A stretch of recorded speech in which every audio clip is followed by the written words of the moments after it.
Ahmed was a quiet young man who lived in a small town. From the outside, his life looked normal, but inside, his heart was full of fear. He was afraid of failure, afraid of people's opinions, and most of all, afraid of facing problems.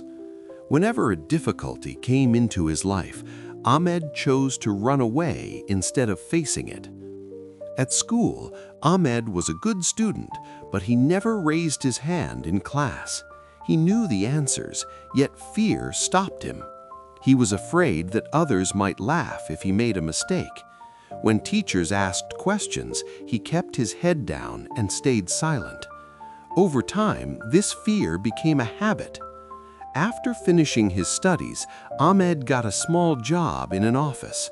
The job was safe, but had no growth. He had big dreams, but fear stood between him and those dreams.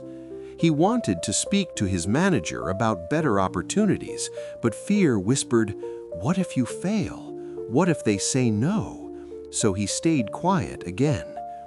One day, Ahmed received news that his company was organizing a presentation competition. The winner would get a promotion and a chance to lead a new project. Ahmed felt a spark of hope, but fear quickly returned. Speaking in front of people was his biggest fear. His mind was full of excuses. "I am not good enough," he thought. "Others are more confident." That evening, Ahmed visited his grandfather, an old man known for his wisdom. Ahmed shared his worries and fears. He told his grandfather how fear had controlled his life for many years. His grandfather listened carefully and then smiled gently. He said, "Ahmed, fear is like a shadow. The more you run from it, the bigger it becomes. But when you turn around and face it, it slowly disappears." Ahmed looked confused. His grandfather continued, "Bravery does not mean you feel no fear. Bravery means you move forward even when fear is present. Every strong person you admire was once afraid, but they chose courage over comfort." That night, Ahmed could not sleep. His grandfather's words stayed in his mind. For the first time, he realized that running from fear had only made his life smaller. He asked himself an important question: what if I try and fail?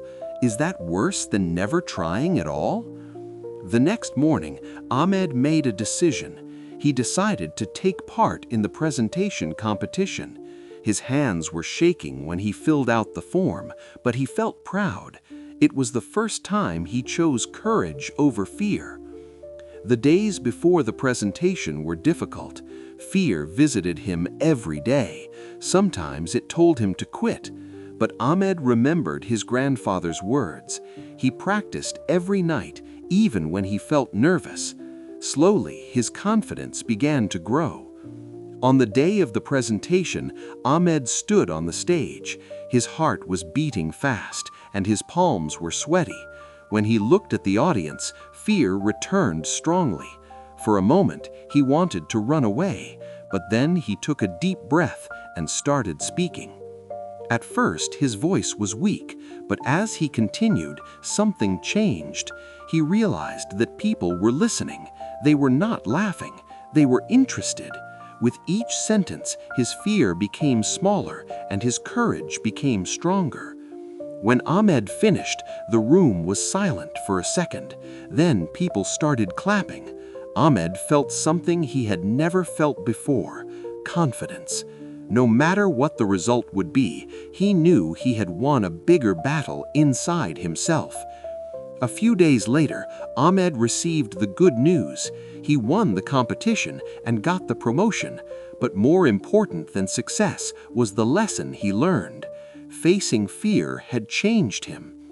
Ahmed understood that problems do not disappear when we run away from them.